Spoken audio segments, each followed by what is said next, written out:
In the airport, they usually ask you to take your laptop out of your backpack and put it in a separate bin while going through the security check. Laptops are dense and the X-rays can't see through them, so you could be hiding something dangerous there. If it's out and it's on its own in a separate bin, it's easier for the scanners to capture a prospective hazard. Normally, the messages you send using iMessage are blue, but look, this time it turned green. No need to panic. It's not like the user blocked you or anything. It's just that you sent a regular SMS and not an iMessage. iMessages can only be sent to people who own an Apple device. So, if the recipient doesn't have one, they're all gonna be green. Another reason your phone might opt for an SMS is that your iPhone isn't connected to the internet. iMessages go through the web, and SMS uses a cellular signal. The jacks you put in your devices have little plastic rings on them that separate different sections. These sections are called pins, and each of them serves a different purpose. Each plug will have at least one plastic ring because any plug must be separated into at least 2 pins. One of them is there to cancel out any interference, and the other to carry the signal.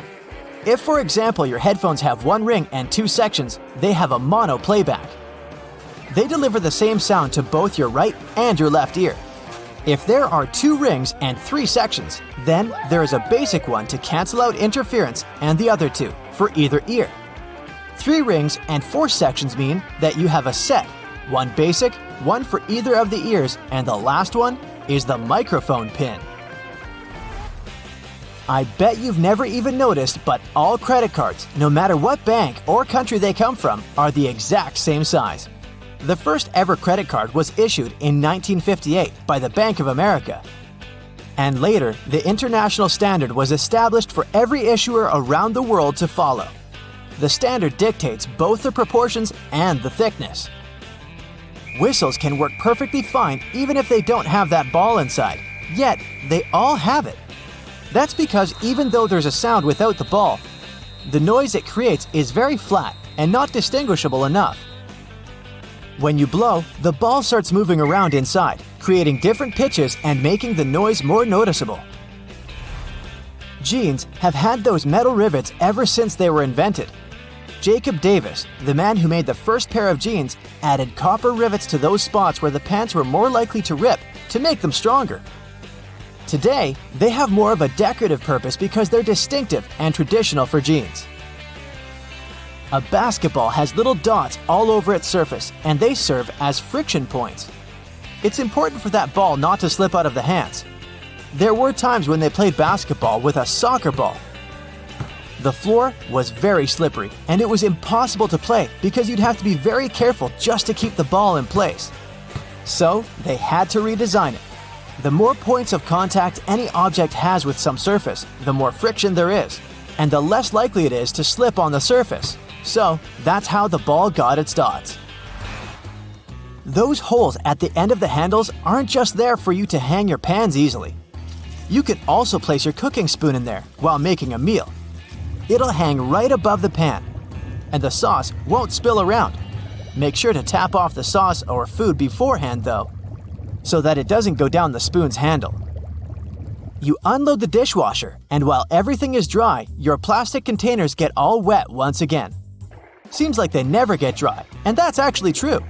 The reason for it is the material. The dishes heat up and cool down slowly, so the remaining water evaporates and dries out easily. When you take out those plastic containers, they cool down way too fast, so the water doesn't dry out of the surface and just stays there. Another water source is those upside-down cups that collect water on top. But have you noticed that cups have chips on the bottom? They serve as a water drain in the dishwasher. So yeah, these cups don't accumulate water in the dishwasher. Take a look at aluminum foil. One side of it is always shiny, and the other one is dull. When producing the foil, they flatten it with rollers. It's so thin that the rollers tear it. So they take 2 layers at a time. So the sides facing the roller remain shiny, and those in the middle stay dull. We say it all the time, 2 a.m. and 2 p.m. without thinking. Why such a choice of letters? It's just Latin, which is still used for many other abbreviations. AM stands for ante meridiem, which means before noon. PM stands for post-meridium, meaning afternoon. Same with pounds, which are noted as LB from the Latin phrase libra pondo. Most movie theater seats are red, and the reason isn't better visibility, but quite the opposite. In low light conditions, red is the first color that fades away in our eyes.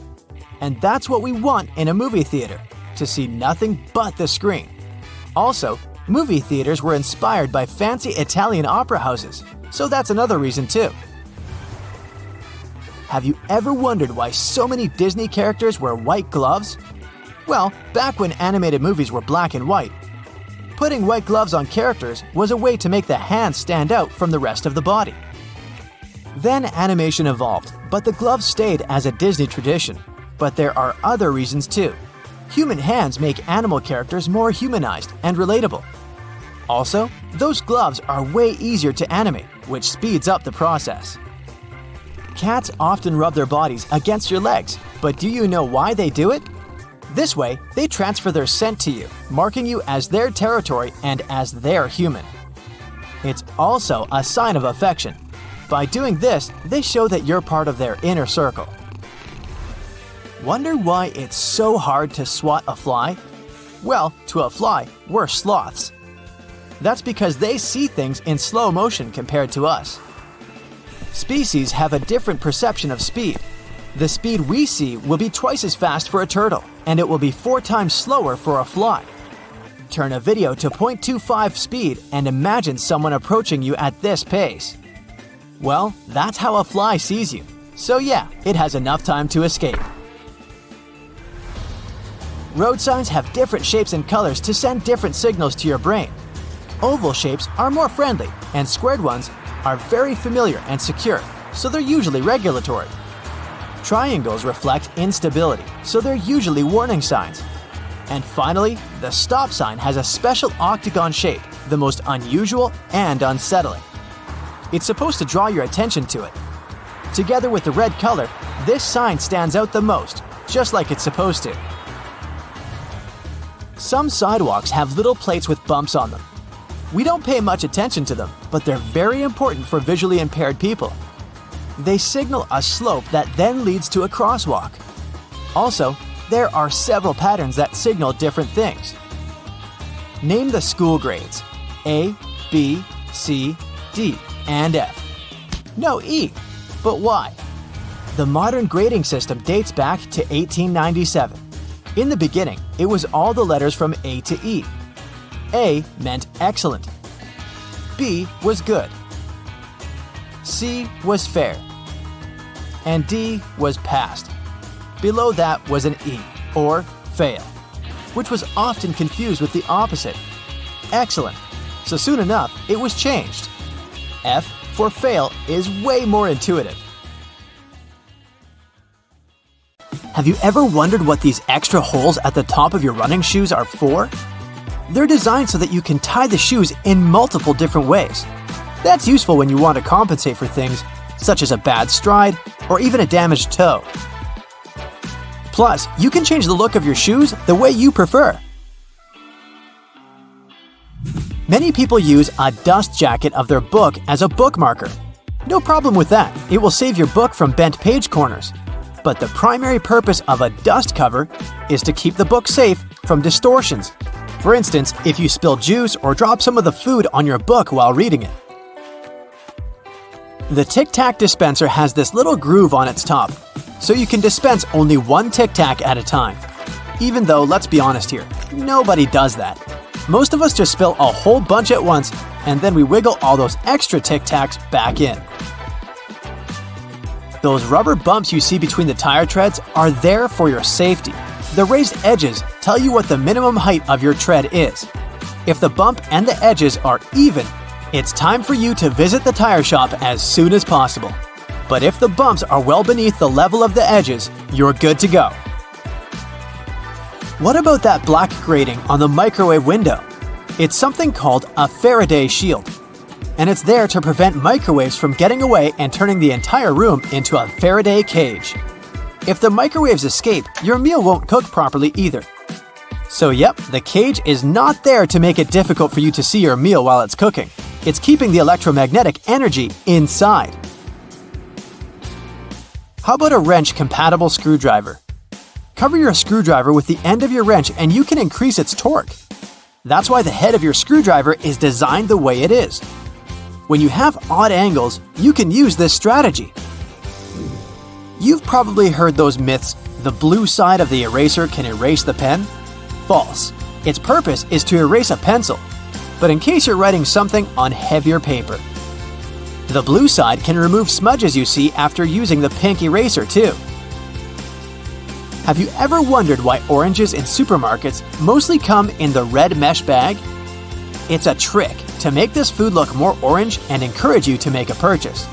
An extra tip, don't throw away the mesh bag. Tie it up so you can have a small pot scrubber to clean your sink, kitchen, appliances, and dishes. You can see golf balls don't have a perfectly round shape. Their surface is covered with many little dimples, something golf balls didn't always have. At one point, experienced golfers started noticing how, through time, older balls with imperfections, such as nicks and bumps, could travel further. Such things create turbulence in the air around the golf ball, which eventually reduces drag. So, manufacturers started producing balls with dimples so they could go farther and faster. You might have noticed that sometimes there are ridges in toothpick tops.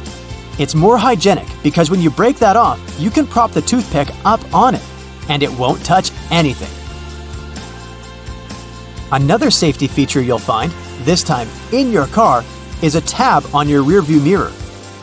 With it, you can change the position of the mirror, so you don't get blinded if there's a car behind you with its high beams on.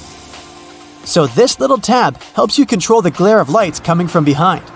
This feature showed up in the 1930s, but in the early 1970s, it became a part of standard equipment in most trucks and cars. Do you see that tiny hole on your iPhone right next to the rear-facing camera? It's a microphone, and it's there so your phone can record sound as you turn your camera around. Some cables have a thick cylinder towards the end of the cord. It's called a ferrite core or a choke.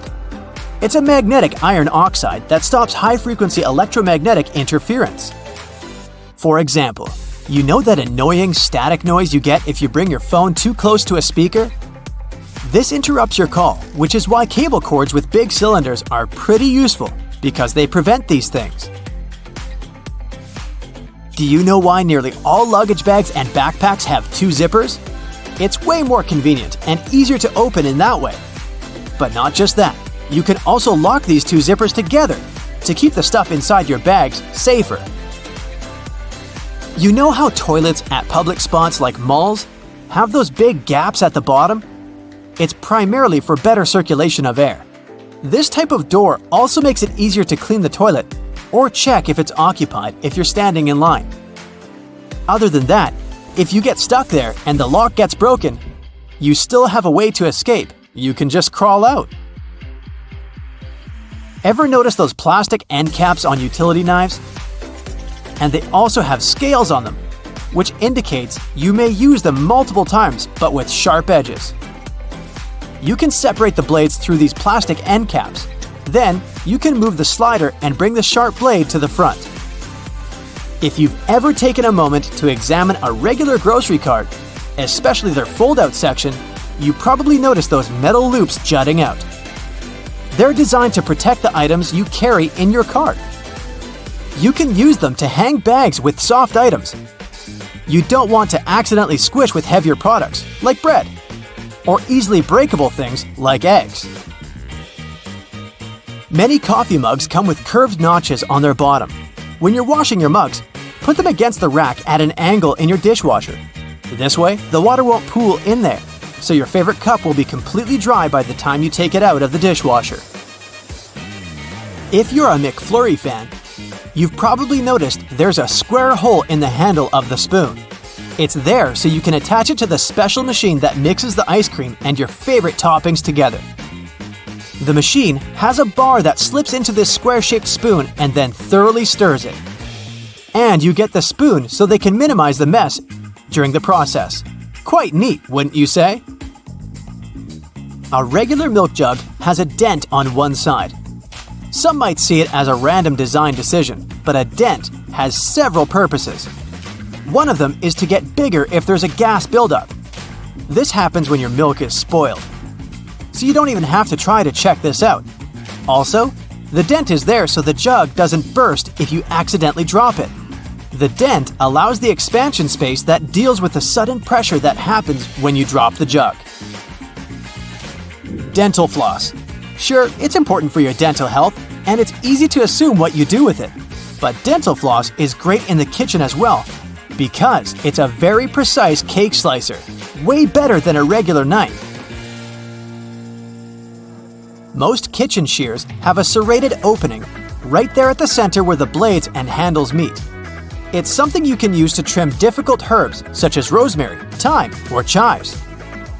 Because of this opening, you don't need to pick the leaves off by hand, but destem them in one motion. The majority of gelatin containers or single-serving yogurts come with a tinfoil lid, and in most cases, you can use this covering as a disposable spoon.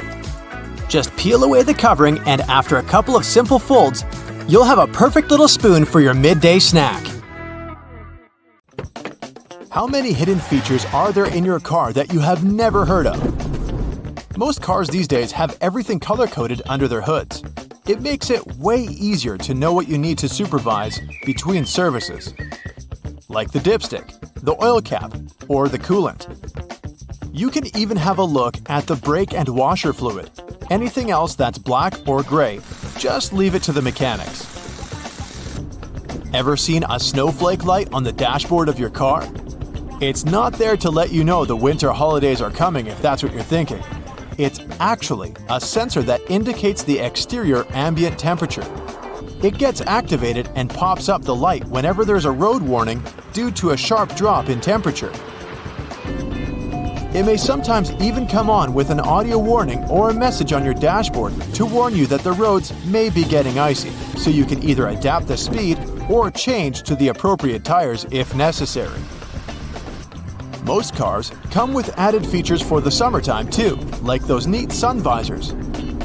Yours might have an added bonus you might want to check out. We all know they twist to help the driver out when the sun is not shining from the front.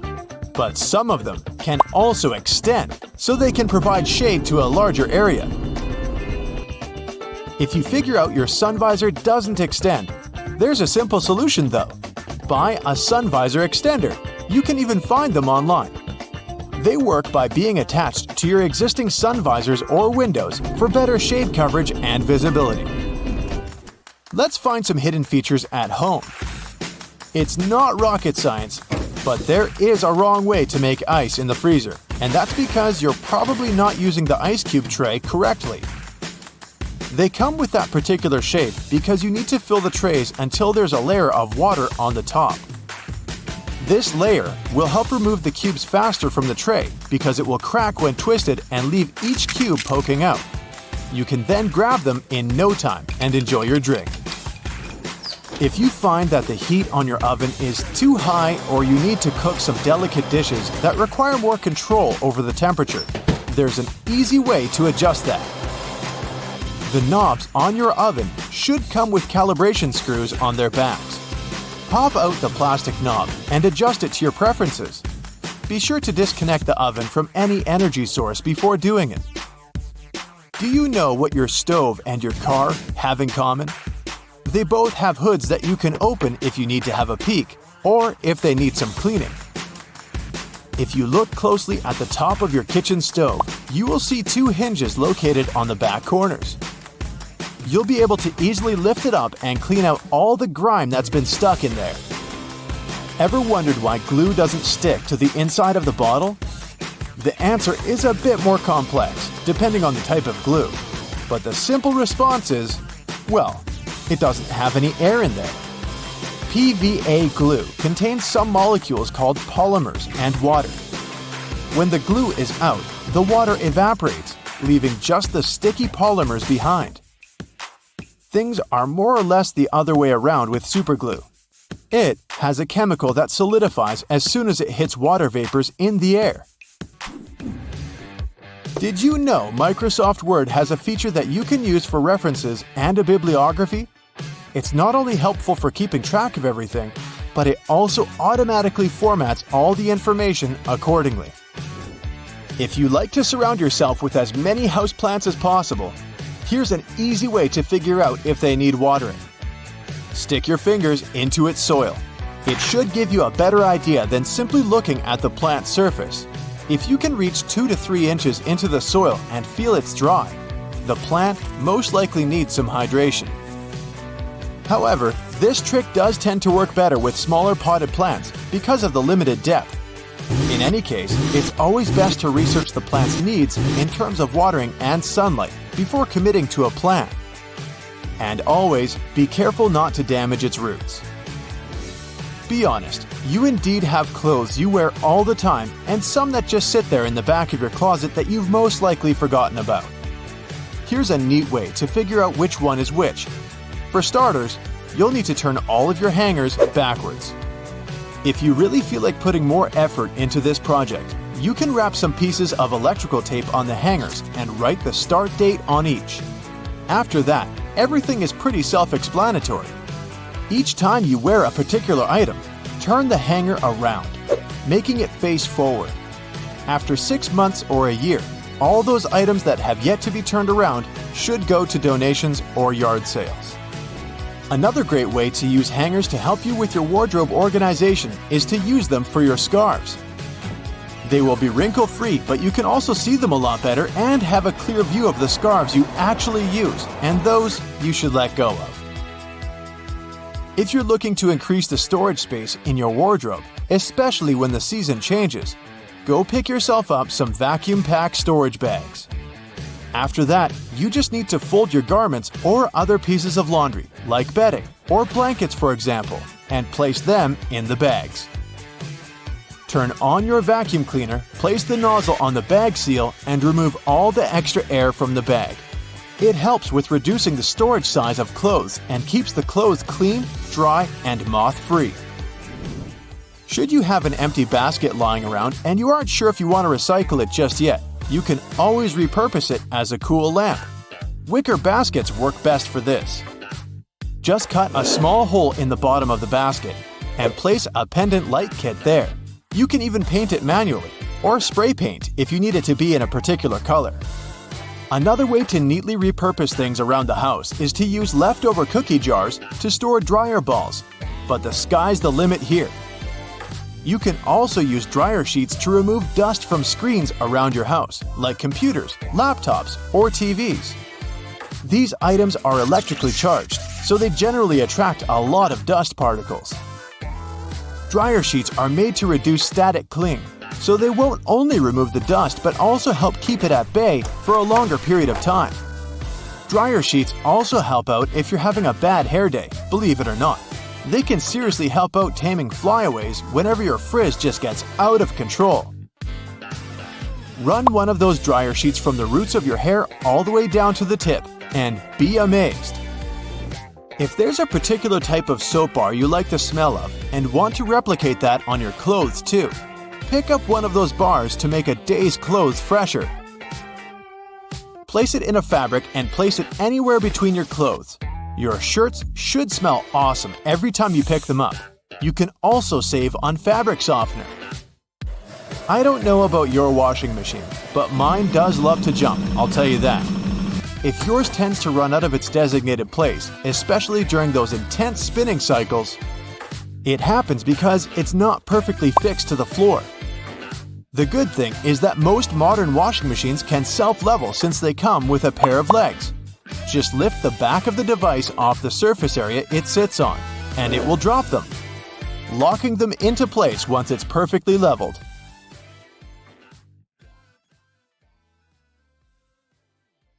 Welcome to an uninhabited island. How did we end up here? Well, I don't know. But now we have to survive here for a couple of days, and I'll teach you all I know. Gladly, wherever I go, I'm always prepared for a situation like this. So in this magical backpack, I've got everything we're gonna need for survival. The first thing is, of course, a knife, which will come in handy in many situations. Surrounded by the ocean, you don't have any drinking water available. Oops, I didn't put any water in the backpack. But don't panic. Your most reliable source of water here is the coconuts. So we need to fetch some of those. If you're lucky to get some green coconuts, you can cut them open with a knife. It's relatively easy. But the problem is that they grow high up on the tree. You're free to climb up there to get some, but it's not gonna be easy. Luckily, when coconuts mature, they turn brown and fall off the tree. The water inside stays safe to drink for about 9 months, so you can pick some up from the ground. The problem here is that they can be pretty hard to open. However, if you're lucky to have a screwdriver, it won't be a big deal. Also, a simple stone can crack a coconut for you, but don't forget to wrap it in a towel or even a t-shirt beforehand. Remember that you can't drink as many coconuts as you want. Don't drink more than 5 brown coconuts a day, unless you want to get an upset stomach. By the way, the same goes for green coconuts. After you drink a brown coconut, don't rush to throw it out. You can scrape off the white part and eat it. It's totally edible. I admit I didn't bring any bowls, but this is once again where coconuts come in handy. It can be turned into one. After you cut it open, you have bowl-shaped pieces. Start by removing all the white stuff from the inside until it's just a shell. This is going to be your bowl, but we'll make it pretty. Scrape the hair off using the knife. Then you can rub it around with sand, making it smoother. The last thing to do is to polish it with the coconut's very own coconut meat. The oils in it will make your bowl shiny and pretty. Okay, the most important skill is to make fire, of course. I did put a couple of lighters and a matchbox in the bag to make it easier, but you just can't be a qualified survivor if you don't know how to start a fire without them. You need to find a curved piece of wood and tie a bowstring to it like this, so it looks like a bow. In case you don't have a nylon cord, a shoestring will work too. So whenever you go traveling, wear shoes with laces, I guess. Next, find a piece of dry hardwood. It will be your spindle. You will need to wrap the string of the bow around it so you can create friction. The spindle can be fixed to a board with a notch that can hold it. Also, you'll need to find another piece of wood that's usually called a hand block. It should have a dimple carved into it, which will make it easier for you to create friction. So here's how it goes. The board holds the spindle, and you twist the bowstring around it just like this. On top, you hold the spindle with a hand block. Then you start moving the bow, rubbing it around the spindle and creating friction. It will start heating up, and in the end, you'll get an ember. After you get an ember, you need to carefully move it to a bundle of tinder and blow on it, trying to start the fire. It's gonna be tough to do it the first time, but after you get a hold of it, you can start the fire in less than 5 minutes. Now that we have the fire, we need food. The obvious choice is to go fishing. So in my magic backpack, I have a fishing kit. It's just a small box with some hooks and strings, but it's gonna be a tremendous help. The rest is just practice and skills. If you manage to catch some, you need to cook it. And that's the easy part now that you have both fish and fire. Wrap your fish in coconut leaves, tie it up with bark, and put it on the coals of your fire. Wait for about 20 minutes, but before eating, make sure it's well cooked. Just pierce the fish at an angle with a fork or a toothpick and twist gently at the thickest point. If the fish is cooked, it will flake easily. Bon appetit! Everything changes when the sun goes down. You have to be prepared for the night. So, during the day, you have to make a shelter out of sticks and palm tree leaves. Pieces of bark can be used as strings, but it's also a good idea to walk along the shore and see what gets washed out. There can be a lot of trash there, and some of that can be useful. If you go to an island, you need to have devices that will help you not to get lost. I have something here. It's a multifunction water-resistant watch I got on Amazon. Apart from the time, there's also a compass, a thermometer, a scraper, a whistle, and even a fire starter. Yeah, you don't really need to spend 2 hours with the sticks, but I wanted to teach you. So take the watch with you as you go into the jungle. We need material for the shelter: sticks, bark, and palm tree leaves, which are actually harder to pull off the tree than you may imagine. So dry ones on the ground work too. Make the roof of the shelter using palm tree leaves, but also put some on the ground for you to lie on. But be careful. Make sure that the leaves you're using are free of snakes, spiders, or scorpions. You don't want any of them in your bed. The other thing is that at night, insects and many other creatures come out, and they will be very happy to join you in your shelter. So the fire and termite mounds around the shelter will help to keep at least some of them away. Others can still sneak in and climb under your clothes, walk on you, and bite you. So, time for the magic backpack. Here, I have a survival sleeping bag. Being just 4 inches long, it doesn't take up much space, but it's tear-resistant, waterproof, and keeps your body heat inside. Plus, it has sealed seams, which will keep out water, wind, and any insects. You can find it on Amazon. Also, don't build the fire right in front of the entrance of the shelter. In this case, you might end up breathing smoke all night. And now you're all set. Just a couple of tips on how to survive. Your phone, which is probably the one thing you'll have with you, is pretty useless here. But not exactly. The screen of your no-signal cell can be used to reflect sun and moonlight to send SOS signals. Second, in conditions when you don't particularly have much water resources, try to keep your body cool. So just walk in the water once in a while so it doesn't get overheated and so that you don't get too dehydrated. And, of course, always have a first aid kit with you. It's the last survival thing I have in my backpack. Also from Amazon. It's a water-resistant bag with a pair of scissors, band-aids, tweezers, bandages, and so on. Pretty useful stuff in the wild. Happy survival, even though I hope you'll never have to do it unprepared.